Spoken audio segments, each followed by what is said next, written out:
الحمد للہ رب العالمین والصلاة والسلام علی اشرف الانبیاء والمرسلین اما بعد فاعوذ باللہ من الشیطان الرجیم بسم اللہ الرحمن الرحیم لا يحب اللہ الجہر بالسوء من القول الا من ظلم وکان اللہ سمیعا علیما صدق اللہ العظیم اللہم صلی علی سیدنا و مولانا محمد وعلی آل سیدنا و مولانا محمد وبارک وسلم۔ آج کا خلاصہ چھٹا پارہ مکمل اور ساتویں پارے کا پہلا رکوع یعنی سورہ نساء کا اختتام اور اس کے بعد انشاءاللہ سورہ مائدہ مکمل، اس کا آج خلاصہ عرض کرنا ہے۔ سب سے پہلے چھٹے پارے کی ابتدا میں طریق اصلاح کے پردہ داری کی جائے، کسی میں کوئی عیب، کوئی نقص، کوئی برائی دیکھیں تو اسے لوگوں کے سامنے بیان نہ کریں۔ ہاں، مظلوم پر اگر کوئی ظلم ہو رہا ہے تو وہ مظلوم اپنی آہ ظاہر کر سکتا ہے، یا یہ ہے کہ کوئی ایسا عمل جس سے آپ کو اندازہ ہو کہ اگر میں اس پر پردہ ڈالتا ہوں تو میری وجہ سے یہ دوسروں پر ظلم و ستم ہوگا، اس کا اظہار کرنے کی اجازت ہے۔ آگے پھر اہل ایمان اور کفار کے متعلق بتایا گیا کہ ان کے طریقہ کفر یہ ہے کہ بعض انبیاء علیہ السلام پر ایمان لاتے ہیں اور بعض کا انکار کرتے ہیں، اور یہ پکے کافر ہیں کہ کسی کو ماننا کسی کو نہ ماننا، ایمان لانے کے لیے تمام نبیوں کو ماننا ضروری ہے، اور انکار کے لیے کسی ایک کا بھی انکار کر دیا جائے تو آدمی منکر اور کافر ہو جاتا ہے۔ اس سے آگے اہل کتاب کے خباثات اور ان میں یہود و نصارہ اور یہودیوں کی چند ایک نقائص کو قرآن پاک نے بیان کیا۔ ان میں ایک یہ کہ انہوں نے موسیٰ علیہ السلام سے کہا ہم اللہ کو جب تک ظاہراً نہ دیکھ لیں اس وقت تک ایمان نہیں رکھتے۔ دوسرا، انہوں نے ایک بچھڑے کی پوجا کی، اللہ کے سوا غیر اللہ کی پوجا کرنا، یہ ان کا ایک بہت بڑا جرم تھا۔ اور تیسرا یہ ہے کہ اللہ نے انہیں کہا تھا کہ اگر تم رزق چاہتے ہو تو دروازے سے داخل ہو اللہ کا ذکر کرتے ہوئے، قلنا لہم ادخلوا الباب سجدا، لیکن انہوں نے اس کلمے کو بدلا، اس میں حتتن کی بجائے حنتتن کہا۔ اس طریقے سے ہفتے کے دن کی زیادتی کہ وہ ان کی عبادت کا دن متعین تھا، اس دن نے کاروبار شروع کر دیا اور اس دن انہوں نے شکار کرنا شروع کر دیا۔ ان کی خباثت یہ تھی کہ عہد شکنی، جو وعدہ انبیاء علیہ السلام نے ان سے لیا اس وعدے کو توڑنا، اس کو مکمل نہ کرنا، ایسے انبیاء علیہ السلام کو ناحق قتل کرنا۔ اور اس قتل ناحق پر ان کے دل اتنے مضبوط تھے، وہ کہتے تھے ہمارے دلوں پر پردے پڑے ہوئے ہیں۔ یہود کا حضرت عیسیٰ علیہ السلام سے سلوک اسی رکوع کے اندر یہ بھی بیان کیا گیا، یعنی یہ دوسرا رکوع ہے۔ تو اس کے اندر یہ کہ عیسیٰ علیہ السلام، عیسیٰ ابن مریم،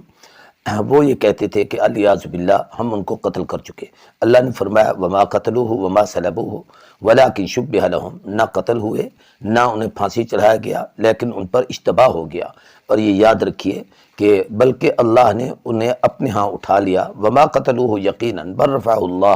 الیہ، وہ کسی یقینی بات یہی ہے کہ انہیں قتل نہیں کیا گیا، اللہ تبارک و تعالیٰ کے ہاں چلے گئے ہیں۔ حضرت عیسیٰ علیہ السلام کے اس حیات کی ایک اور علامت بھی قرآن مجید نے بیان کی، وہ یہ ہے کہ من اہل الکتاب الا لیؤمنن بہ قبل موتہ،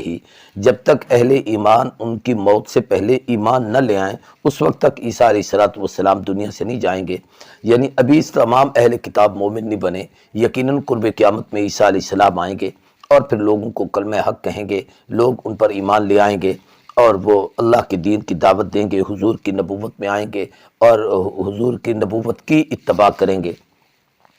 پھر اللہ تبارک و تعالیٰ نے یہود پر سختی کی کہ حلال حرام کر دیا، اور ان کی خباثات میں سے کہ وہ اللہ کے راستے سے روکتے تھے، سود کا مال کھاتے تھے، ناحق لوگوں کا مال غصب کرتے تھے، یہ ان یہودیوں کی خباثات ہیں۔ اس سے اگلی آیت کے اندر لیکن الراسخون فی العلم، اس کے اندر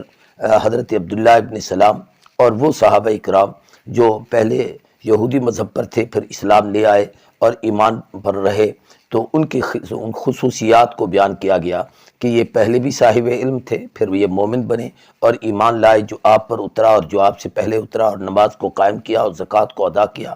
اللہ اور یوم آخرت پر ایمان لے آئے، ان کے لیے اجر عظیم ہے۔ اس سے اگلا رکوع جو اس صورت کا 23واں رکوع ہے اور ویسے پارے کا تیسرا رکوع ہے، انا اوحینا الیک کما اوحینا الی نوح، اس میں حضرت نوح علیہ السلام سب انبیاء علیہ السلام کا دین اسلام ایک دین ہے، اس کی طرف اشارہ کیا گیا اور سمجھایا گیا کہ سب نبیوں کی دعوت ایک تھی دین کی، ہاں ان کی شریعت کے احکامات اپنے اپنے تھے۔ ان میں حضرت نوح علیہ السلام، حضرت ابراہیم علیہ السلام، حضرت اسماعیل علیہ السلام، اسحاق علیہ السلام، یعقوب علیہ السلام، ان کی اولادیں، حضرت عیسیٰ، حضرت ایوب، حضرت یونس، حضرت ہارون، حضرت سلیمان، اور اسی طریقے سے داؤد علیہ السلام کو کتاب زبور ملی۔ یہ ان انبیاء علیہ السلام کے قصے ہیں جو اللہ نے اپنے محبوب کو ارشاد فرمائے، اور ان میں سے ایک یہ کہ موسیٰ علیہ السلام سے اللہ ہم کلام ہوئے، اور یہ جتنے رسول بھیجے خوشخبری دینے والے اور اللہ کے خوف سے ڈرانے والے تھے۔ اللہ اور اللہ کے فرشتے اس بات کی شہادت دیتے ہیں کہ اللہ تبارک و تعالیٰ حق سچ گواہی دینے، اللہ تبارک و تعالیٰ گواہی دینے والا کافی ہے۔ اللہ کی شہادت اور گواہی کے بعد اور فرشتوں کی گواہی کے بعد اور کسی چیز کی ضرورت نہیں۔ بے شک جن لوگوں نے کفر کیا اور حق بات سے انکار کیا، وہ کھلی ہوئی گمراہی میں بھٹک پڑے اور دور کی گمراہی میں جا پڑے ہیں۔ نبی کریم صلی اللہ علیہ وآلہ وسلم کا فریضہ کہ یا ایھا الناس قد جاءکم الرسول، بے شک آئے تمہارے پاس رسول بالحق، حق کے ساتھ، من ربکم، اپنے رب کی طرف سے، پس ایمان لاؤ۔ یہ تمہارے لیے اس پیغمبر پر ایمان لانا یہ بہتر ہے۔ اور پھر اہل کتاب کو کہا گیا کہ لا تغلو فی دینکم، دین میں غلو نہ کرو، اپنی طرف سے مسائل بڑھا کر اس کے اندر بیان کرنا اور اسے کہنا کہ یہ اللہ کی طرف سے ہے، یہ شرعاً حرام اور منع ہے۔ ان کی ایک اور خباثت یہ کہ اللہ پر جھوٹ بولنا، اس سے بھی اپنے آپ کو بچاؤ۔ اور پھر حضرت عیسیٰ علیہ السلام کے فضائل کو بیان فرمایا کہ عیسیٰ ابن مریم اللہ کے رسول ہیں، اللہ کے کلمہ ہیں، اللہ کے روح ہے۔ اور پھر اللہ کی توحید کو بیان کیا گیا کہ وہ الہ واحد ہے اور تنہا ہے، اس کا کوئی آل اولاد اس کی نہیں ہے۔ جن لوگوں کا یہ عقیدہ ہے کہ عیسیٰ ابن مریم معاذ اللہ خدا کا بیٹا ہے، یہ عقیدہ غلط ہے۔ اگلے رکوع کے اندر یعنی 23واں رکوع سورت کا 24واں رکوع ہے اور پارے کا 4تھا رکوع ہے، اس کے اندر اللہ تبارک و تعالیٰ نے بیان فرمایا، پھر ایک تو عیسیٰ علیہ السلام کی عبدیت کا ذکر کیا گیا کہ عیسیٰ خدا کا بیٹا نہیں بلکہ اللہ کے بندے ہیں اور اللہ کے رسول ہیں، کلمت اللہ ہیں۔ جو لوگ اللہ پر ایمان لائے، اچھے اعمال کیے، ان کو اچھا اجر ملے گا۔ اور پھر اسی طریقے سے اسی میں فرمایا یا ایھا الناس، اے لوگو، قد جاءکم برہان، بے شک آئی تمہارے پاس حق و باطل کے درمیان فرق کر ڈالنے والی چیز، برہان، واضح دلائل رب کی طرف سے، وانزلنا علیکم نورا مبینا، اور ہم نے تمہارے اوپر نور مبین اتارا۔ اس سے مراد قرآن مجید، یہ ایک روشن اور واضح نور ہے، کتاب ہے جس میں حق اور باطل کا سارا معیار واضح ہے۔ جو لوگ اللہ اور رسول پر ایمان رکھتے ہیں، اللہ تبارک و تعالیٰ نے ان کو صراط مستقیم عطا کیا اور ان کے لیے ہدایت ہے۔ پھر آخر میں ایک مسئلہ بیان کیا گیا جو اسی سورہ نساء میں پہلے میراث کے مسائل آ چکے ہیں، ان میں سے کلالہ کا مسئلہ کہ جس کے اصول اور فروع نہ ہوں بلکہ اس کے صرف بہنیں یا بھائی، ان کے درمیان ورثے کو کیسے تقسیم کیا جائے، اس اصول کو قرآن مجید نے بیان کیا، اور یہاں پر یہ صورت ختم ہوئی۔ اس کے بعد اگلی صورت سورہ مائدہ ہے۔ یہ صورت بھی مدنی صورت ہے، 5ویں نمبر پر ترتیب تلاوت میں ہے، 112 نمبر پر نبی کریم صلی اللہ علیہ وآلہ وسلم پر یعنی جس ترتیب سے قرآن مجید اترا اس ترتیب سے ہے۔ اس کے 16 رکوع ہیں۔ اس کا پہلی آیت کریمہ میں اہل ایمان کو خطاب ہے کہ ایفاء عہد کا، یا ایھا الذین آمنوا اوفوا بالعقود، اللہ جو عہد و پیمان کرتے ہو اس کو پورا کیا کرو۔ اور پھر اس کے بعد اللہ نے جو ان کو جانور دیے، ان کے مویشیوں، ان کے کون کون سے حلال ہیں، اس طریقے سے اس کے شکار کے کچھ مسائل بیان کیے، اور پھر اسی طریقے سے احرام کی حالت میں شکار کی ممانعت کو بیان کیا اور معاشرت کے اصول بیان فرمائے۔ اور اس میں ایک اہم عنوان دیا جو یوں سمجھ لیجئے کہ ایک بڑا خوبصورت اصول ہے خیر اور شر کو پرکھنے کا، تعاونوا علی البر والتقوی ولا تعاونوا علی الاثم والعدوان۔ مومن کا کمال یہ ہے کہ وہ نیکی کے معاملے میں ایک دوسرے کے تعاون کرتے ہیں، تقوی پر تعاون کرتے ہیں، لیکن ظلم اور زیادتی اور کسی کے ساتھ زیادتی کرنے میں ایک دوسرے کا تعاون نہیں کرتے۔ آگے کچھ محرمات کا ذکر ہے کہ جو اللہ تبارک و تعالیٰ نے جانور حرام کیے ہیں، ان میں میتہ، مردار، اور اسی طریقے سے دم، خون، ایسے ہی خنزیر کا گوشت، اور اس طریقے سے جس پر اللہ کا نام غیر اللہ کے نام کی طرف جسے منسوب کیا جائے، گلا گھونٹ کر جو جانور مرا ہو، اس طریقے سے جسے چوٹ لگی اور گرا اور مر گیا، یا کسی نے جانور نے دوسرے کو سینک مارا وہ مر گیا، اس طریقے سے درندے نے کسی کو کھایا اور مر گیا، بت کے پاس کسی کو ذبح کیا گیا، یا اس طریقے سے جوئے کا مال، یہ تمام چیزیں محرمات ہیں۔ پھر اسی میں ایک بہت بڑی قرآن پاک کی ایک ایسی آیت جو ترتیب نزول کے لحاظ سے احکامات کی سب سے آخری آیت ہے، الیوم اکملت لکم دینکم واتممت علیکم نعمتی ورضیت لکم الاسلام دینا۔ یہ حجۃ الوداع کے موقع پر 9 ذی الحج کو عرفات کے میدان میں جمعۃ المبارک کے دن خطبہ عرفات کے بعد سرور کونین رسول اللہ صلی اللہ علیہ وسلم پر یہ آیت کریمہ اتری۔ اس میں 3 نعمتوں کا اعلان کیا گیا۔ ایک تو یہ کہ آپ کا دین دین کامل ہے، دوسرا یہ کہ اللہ نے جتنی نعمتیں دیں وہ سب کی سب آپ پر پلٹ دی ہیں، ان میں سب سے بڑی نعمت حضور کا وجود اور یہ اللہ کا قرآن، اسی طریقے سے رمضان المبارک، ایسے ہی خلافت راشدہ، اور بھی بہت ساری نعمتیں ہیں جو اس امت کا خاصہ ہیں، اور تمہارے لیے اللہ نے جس دین کو پسند کیا وہ دین اسلام ہے۔ اس طریقے سے آگے شکاری جانوروں کے مسائل بتائے گئے کہ بعض جاندار جانور ایسے ہوتے ہیں جن کو شکار کے لیے تیار کیا جاتا ہے، تقریباً کتا، اس کو کلب معلم کہا جاتا ہے، اسے جب شکار کے لیے بھیجیں اور وہ جانور کو اپنی مرضی سے نہ بلکہ مالک کی مرضی کے مطابق لے آئے تو وہ ہے جانور کا ذبیحہ، لیکن جب وہ علم کے ساتھ ہو تو وہ تمہارے لیے حلال ہے، اور آدمی ہے اشرف المخلوقات ہے مگر جاہل ہے، علم نہیں ہے، اس کا ذبیحہ مردار ہو جاتا ہے۔ اہل کتاب کے ساتھ عورتوں کے ساتھ نکاح کے مسائل کو بیان کیا۔ اس سے اگلے رکوع کے اندر اللہ تبارک و تعالیٰ نے وضو کے مسائل بیان کیے۔ اہل ایمان کو کہا کہ جب تم نماز کے لیے کھڑے ہو تو پھر 4 فرض بیان کیے۔ سب سے پہلے فاغسلوا وجوہکم، اپنا منہ دھو، دوسرا ایدیکم الی المرافق، کونیوں سمیت اپنے دونوں ہاتھ دھو، وامسحوا برؤوسکم، سر کا مسح کرو، وارجلکم الی الکعبین، دونوں پاؤں ٹخنوں سمیت دھو۔ اور اگر تمہارے پاس پانی نہیں ہے اور غسل تم پر واجب ہے اور اسی طریقے سے سفر کی حالت میں ہو، یا یہ ہے کہ تم نے اپنے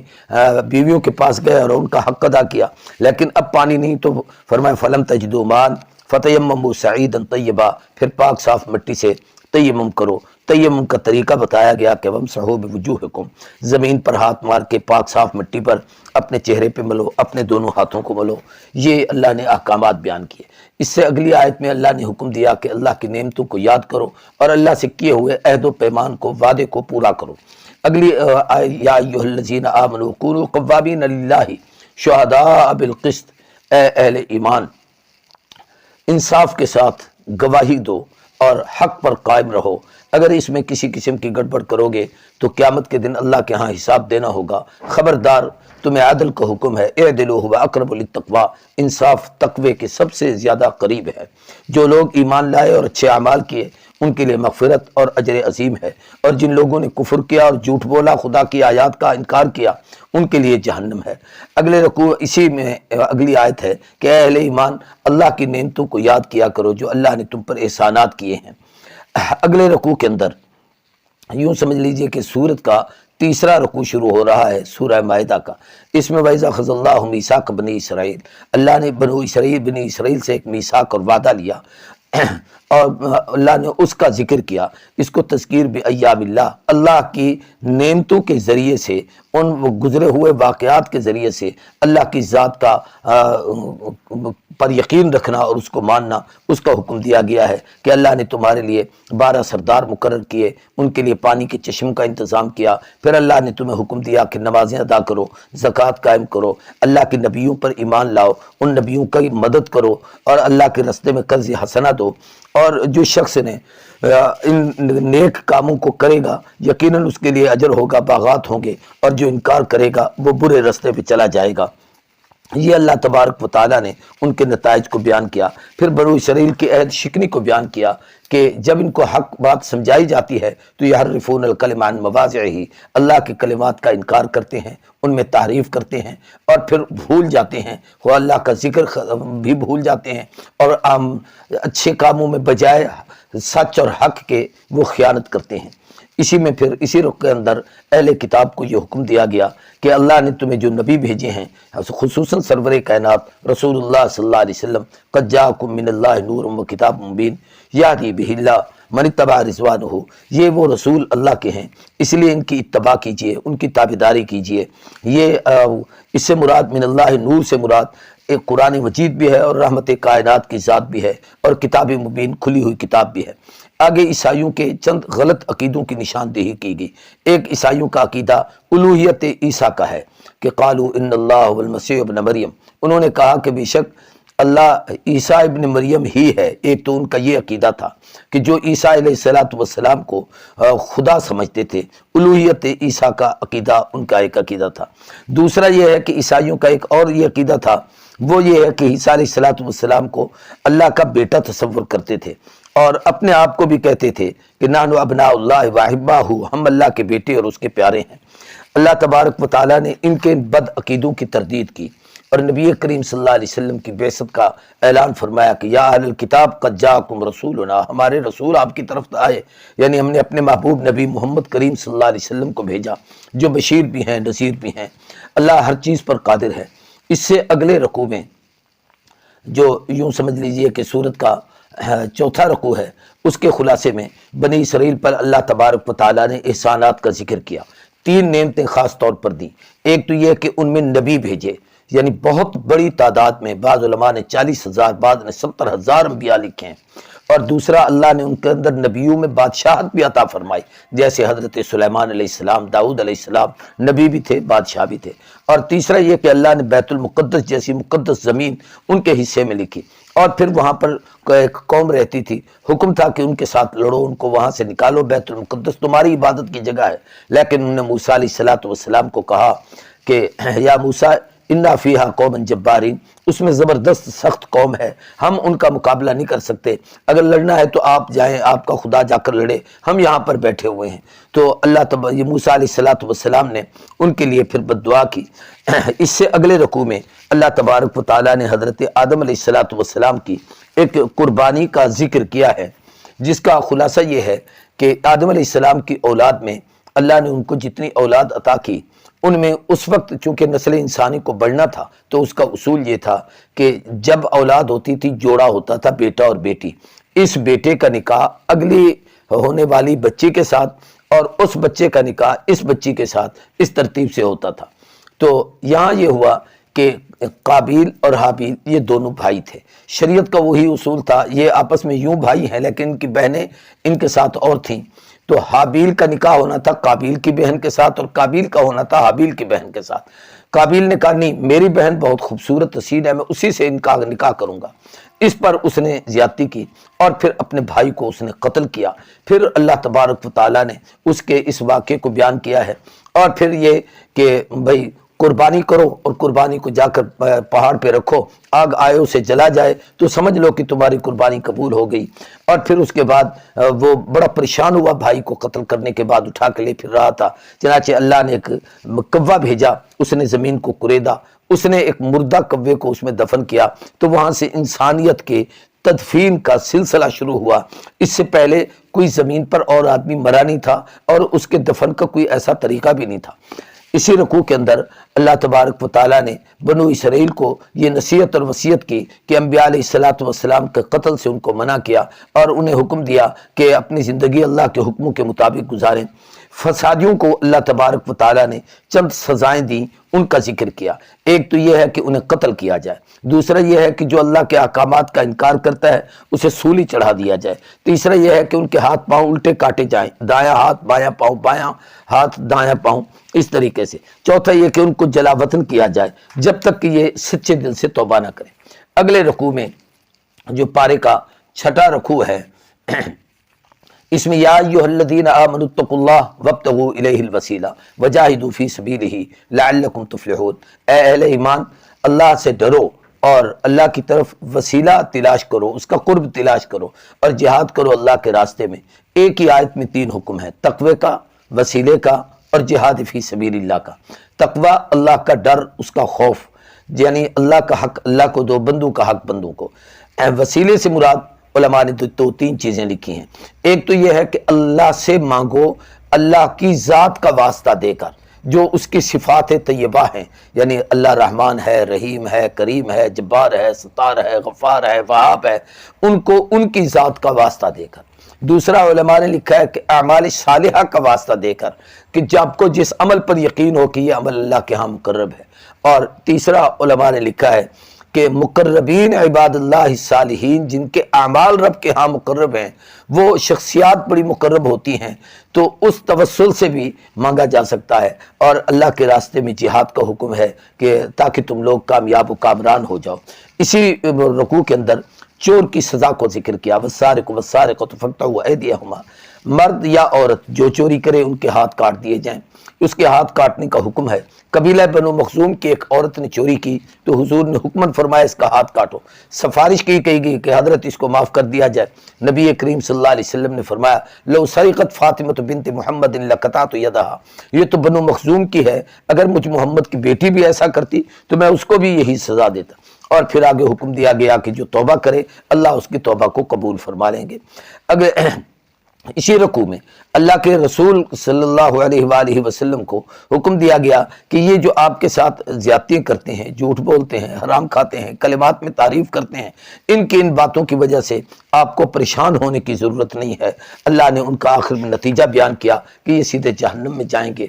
اور پھر اگلے رکوع کے اندر اللہ تبارک و تعالیٰ نے قرآن مجید کی عظمت اور تورات، انجیل، آسمانی کتابوں کی فضیلت کو بیان کیا۔ ان میں سب سے پہلے فرمایا انا انزلنا التورات، ہم نے تورات کو اتارا، اس میں ہدایت اور نور ہے، اس کے ذریعے سے فیصلے ہوئے، انبیاء فیصلے کرتے رہے۔ اور یہی بات احبار و رہبان یہودیوں کے اولیاء اللہ علماء ان کو کہا گیا۔ لیکن یاد رکھو جو شخص اللہ سے نہیں ڈرتا اور اللہ کی آیات کو چند ٹکوں کے عوض خریدتا ہے، وَمَن لَّمْ يَحْكُم بِمَا أَنزَلَ اللَّهُ، یا اللہ کے احکامات کا مطابق فیصلہ نہیں کرتا تو یہ لوگ کافر ہیں۔ پھر اس کے اندر تورات کے فیصلے باقاعدہ بتائے گئے کہ ان النفس بالنفس والعین بالعین والانف بالانف والاذن بالاذن والسن بالسن والجروح قصاص، یعنی جان کے بدلے جان، آنکھ کے بدلے آنکھ، ناک کے بدلے ناک، کان کے بدلے کان، دانت کے بدلے دانت، جو جیسا زخم دے اس کو ویسے ہی زخم دینا چاہیے۔ اور اگر یہ اللہ کے حکم کے مطابق فیصلہ نہیں کریں گے تو فرمایا فاولئک هم الظالمون، یہ ظالم ہوں گے۔ آگے عیسیٰ علیہ السلام انجیل کی فضیلت بھی بیان کی گئی اور وہ عیسیٰ علیہ السلام کو کتاب دی گئی، اس کے واقعہ بتایا گیا کہ اس میں ہدایت بھی ہے، نور بھی ہے، اور وہ کتاب تصدیق کرنے والی ہے جو پہلے کتاب آئی تورات اس کی، اور اس کے اندر نصیحت ہے متقی اور پرہیزگاروں کے لیے۔ اگر یہ لوگ اس پر بھی عمل نہیں کریں گے تو وَمَن لَّمْ يَحْكُم بِمَا أَنزَلَ اللَّهُ فَأُولَٰئِكَ هُمُ الْفَاسِقُونَ، یہ فاسق ہوں گے۔ آخر میں قرآن مجید کی فضیلت، وَأَنزَلْنَا عَلَيْكَ الْكِتَابَ بِالْحَقِّ، اے پیغمبر جو ہم نے آپ پر کتاب اتاری یہ کتاب حق ہے اور یہ سچی کتاب ہے، اور قرآن کے فیصلوں کو قبول کیجئے اور ان لوگوں کو کہو اللہ کے احکامات کو قبول کریں اور ان کے اس کے مطابق اپنے فیصلے کریں۔ یہ کتاب صرف قول و قسم کے لیے نہیں ہے بلکہ عملی زندگی کی کتاب ہے، جو اس پر عمل کرے گا دنیا آخرت دونوں جہانوں میں کامیاب و کامران ہوگا۔ اگلے رکوع میں یا ایھا الذین آمنوا لا تتخذوا اليہود والنصارى اولیاء بعضهم اولیاء بعض، اس میں یہود و نصارہ کی دوستی سے روکا گیا اور فرمایا وہ ایک دوسرے کے تو دوست ہیں، تم میں سے کسی کے دوست نہیں بن سکتے، اس لیے نہ یہودیوں کے ساتھ نہ عیسائیوں کے ساتھ اپنے تعلقات نہ رکھو، ان سے مقاطعہ کرو، ان سے تعلقات منقطع کر دو، اور ان کے ساتھ کسی قسم کا کوئی تمہارا میلان اور رجحان منافقوں اور کافروں کی طرف نہیں ہونا چاہیے۔ اور پھر اس کا نتیجہ بیان کیا گیا۔ اس طریقے سے مرتدین جو اللہ کے دین کو چھوڑ دیتے ہیں ان کے متعلق حکم دیا کہ یا ایھا الذین آمنوا من یرتد منکم عن دینہ، جو اپنے دین اسلام سے مرتد ہو جائے، اللہ کے دین کو چھوڑ دے، اللہ کے دین کا انکار کر دے، اللہ تبارک و تعالی ان کو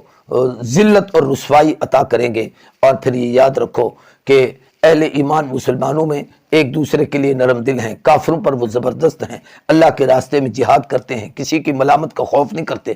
اللہ تبارک و تعالیٰ اپنا فضل جس کو چاہتے ہیں عطا کرتے ہیں، سوائے اس کے نہیں کہ تمہارا کارساز اللہ اور اس کے رسول اور وہ لوگ جو ایمان لائے یہ نماز قائم کرتے ہیں، زکوٰۃ ادا کرتے ہیں اور رکوع کرتے ہیں۔ اگلے رکوع کے اندر جو نامہ رکوع ہے اس میں اہل ایمان کو حکم دیا گیا کہ لا تتخذوا الذین نتخذوا دینکم ہزوا، وہ لوگ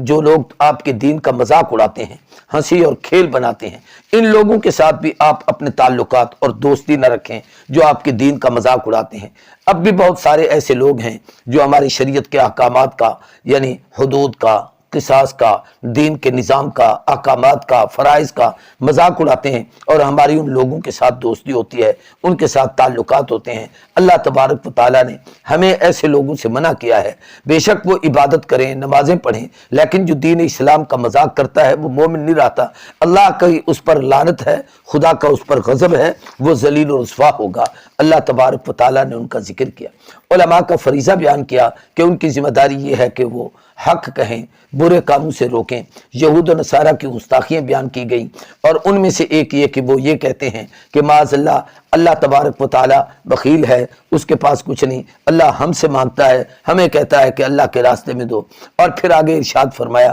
کہ جن لوگوں کو ہم نے تورات اور انجیل دی، وَلَوْ أَنَّهُمْ أَقَامُوا التَّوْرَاةَ وَالْإِنجِيلَ، اگر وہ تورات اور انجیل پر قائم رہتے، یعنی ان کے احکامات کو مانتے،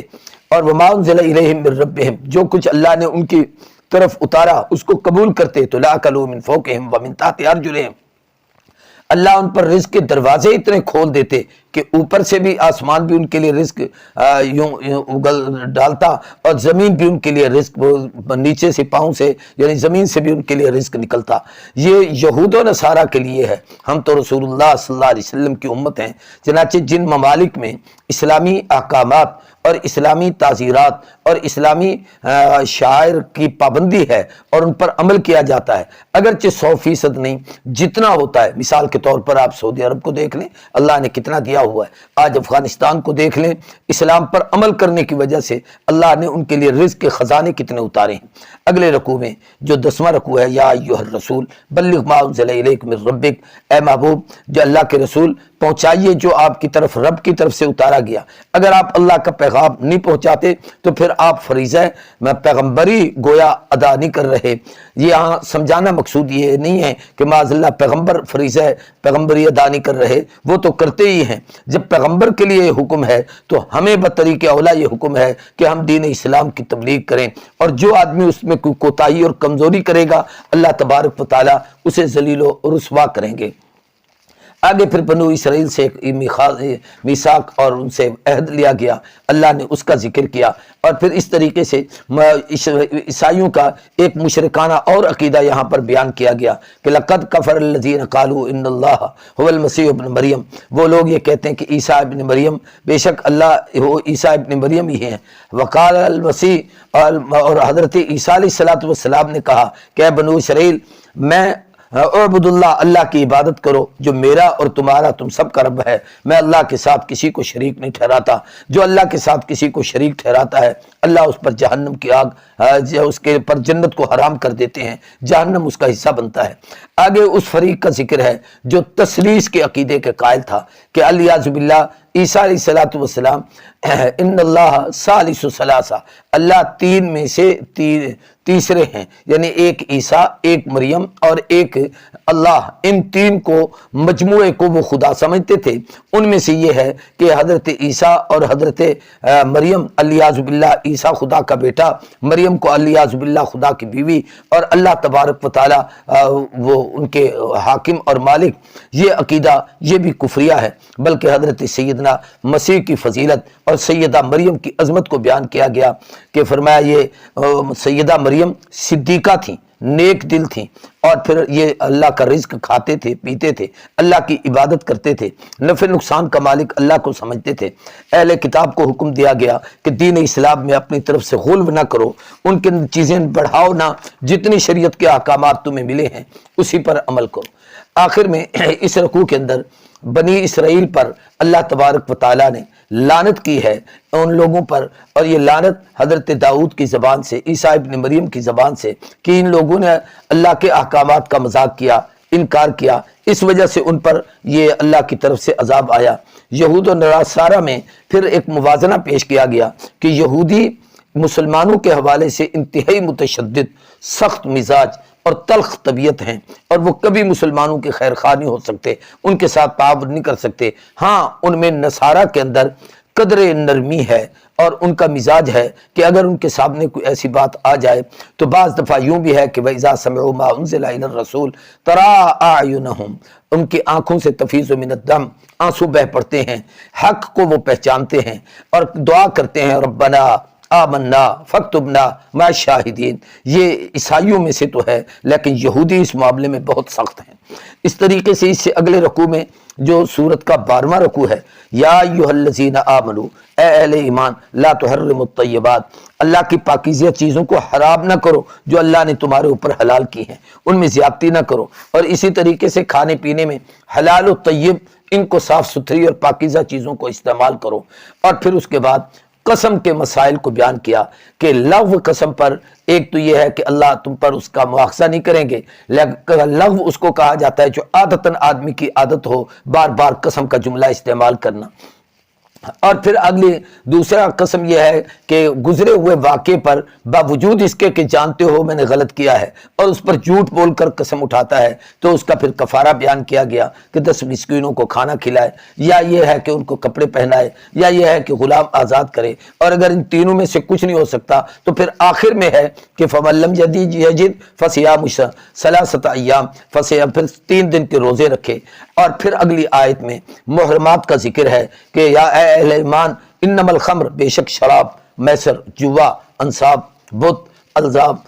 فال کے تیر، رجس من عمل الشیطان، یہ شیطان کے گندے کام ہیں، فاجتنبوہ، ان سے بچو، لعلکم تفلحون، تاکہ تم لوگ نجات پا سکو۔ اور یہ یاد رکھو کہ شراب ہو یا جوا ہو یا اس قسم کی جتنی چیزیں ہیں، یہ تمہارے درمیان ان کے نقصانات یہ ہیں کہ ایک تو تمہارے اندر عداوت پیدا کرتے ہیں، بغض پیدا کرتے ہیں، اللہ کے ذکر سے تمہیں روکتے ہیں، نماز سے تمہیں روکتے ہیں۔ اللہ اور اس کے رسول کی اطاعت کرو اور اللہ سے ڈرو اور گناہوں سے بچتے رہو۔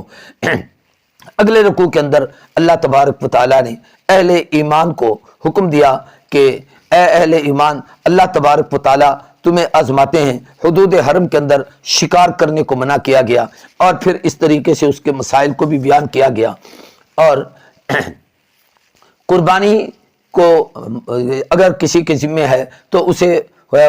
حج کے دوران اگر کوئی ایسا امر ہو گیا جس پر اس پہ دم واجب ہے تو اس دم کو کعبۃ اللہ میں لے جا کر، یعنی حدود حرم میں ہی جا کے وہیں پر ادا کرے۔ اس طریقے سے اس کا کفارہ بھی بتایا گیا، مسکینوں کا کھانا وغیرہ، اس کے احکامات بیان کیے گئے۔ اور پھر اس کے ساتھ ساتھ شکار کے باقی چیزیں تو حرام کی گئیں، لیکن بحری چیزوں کا شکار، یعنی جیسے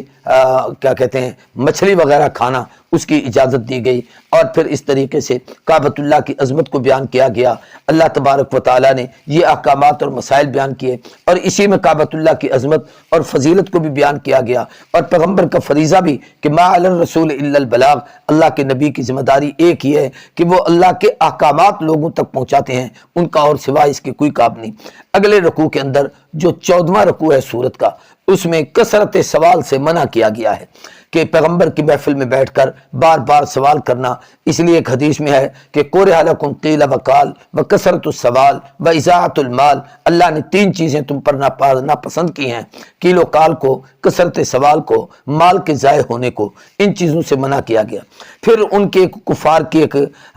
غلط ایک رسم تھی کہ کچھ جانور وہ چھوڑ دیتے تھے، اور ایک کا نام بحیرہ، سائمہ، سیلا، اس قسم کے، اور ان کے علیحدہ علیحدہ تعریفیں کتابوں میں موجود ہیں، یعنی جس کا دودھ چھڑایا ہوا ہو یا اس طریقے سے کسی کو آزاد کر دیا گیا، جیسے ہمارے ہاں بھی کئی دیہاتی اور بعض ایسی جگہوں پر بڑے بڑے شہروں میں بھی کئی گائے یا اس قسم کے جانور پھر رہے ہوتے ہیں، اور لوگ کیا کہتے ہیں کہ فلانے بابے یا فلانے دربار یا فلاں پیر کی یہ گائے ہے، یہ پھرتے رہے، اس کو کوئی ہاتھ نہ لگائے۔ اللہ کی طرف سے ایسا کوئی حکم نہیں ہے، یہ لوگوں کی بنائی ہوئی باتیں ہیں۔ اہل ایمان کو اللہ تبارک و تعالیٰ نے اسی رکوع میں یا ایھا الذین آمنوا علیکم انفسکم، اس میں فکر اور اس پر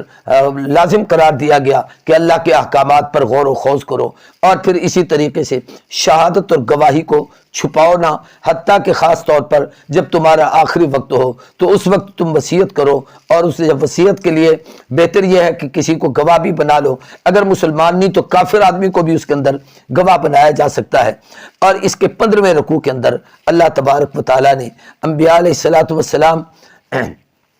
قیامت کے دن ایک سوال کا ذکر ہے کہ اللہ عیسیٰ علیہ السلام اور ان کی والدہ اللہ کی بارگاہ میں پیش ہوں گی اور ان سے کہا جائے گا کہ تم نے ان کو کہا تھا کہ میری عبادت کرو، تو وہ کہیں گے اللہ ہم نے تو یہ نہیں کہا، بلکہ اللہ تبارک و تعالیٰ نے عیسیٰ علیہ السلام کی اس عظمت اور فضیلت کو بیان کیا۔ اللہ فرماتے ہیں ہم نے عیسیٰ پر بھی اور اس کی ماں پر بھی بڑے احسان کیے اور ان کو روح القدس بنایا۔ حضرت سیدنا عیسیٰ علیہ السلام ماں کے گود میں بچپنے میں انہوں نے کلام کیا، اس طریقے سے اللہ نے ان کو تورات عطا کی، انجیل عطا کی، حکمت عطا کی، کتاب عطا کی۔ عیسیٰ علیہ السلام کے ان معجزات کا ذکر کیا جو گویا اللہ نے ان کو عطا کیے تھے کہ جانوروں وہ پرندہ بناتے، اس میں پھونک مارتے وہ زندہ ہو جاتا، اندھے کو آنکھ پر ہاتھ پھیرتے بینائی آ جاتی، کوڑی کے مریض پر ہاتھ پھیرتے تندرست ہو جاتا، مردے کو قم باذن اللہ کہتے وہ زندہ کھڑا ہو جاتا۔ اسی میں ایک واقعہ دسترخوان کا جو عیسائیوں نے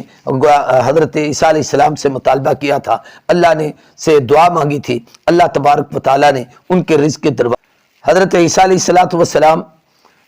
کے متعلق اللہ تبارک و تعالیٰ نے فرمایا کہ اللہ تبارک و تعالیٰ قیامت کے دن عیسیٰ ابن مریم سے کہیں گے کہ انت قلت للناس اتخذونی وامی الہین، کیا تم نے یہ کہا تھا کہ میری اور میری ماں کی پوجا کرو اور ہمیں اپنا معبود جانو؟ تو وہ کہیں گے اللہ تو پاک ہے، یہ کیسے ہو سکتا ہے کہ میں اس قسم کی بات کروں؟ تو حضرت عیسیٰ علیہ السلام کے اس سوال جواب کا ذکر کیا گیا، حضرت عیسیٰ علیہ السلام کی تبلیغ کو بیان کیا گیا جو انہوں نے اللہ کے دین کی دعوت دی لوگوں کو، اور پھر اس میں یہ بھی کہ اللہ تبارک و تعالیٰ قادر مطلق ہے، جس کو چاہے عذاب دے اپنے بندوں میں سے، جس کو چاہے اسے معاف کر دے۔ اور پھر حضرت عیسیٰ علیہ السلام کی درخواست ہے رحمت کے الہ العالمین سب کے حال پر رحم فرما۔ اس کے آخر میں اللہ تبارک و تعالیٰ نے حضور کی جماعت صحابہ کے فضائل کو بیان کرتے ہوئے ان سے اپنی رضا کا اعلان کیا، اور پھر اللہ تبارک و تعالیٰ کی حاکمیت کا اعلان کیا کہ اللہ تبارک و تعالیٰ ہر چیز پر قادر ہیں۔ وآخر دعوانا الحمدللہ رب العالمین۔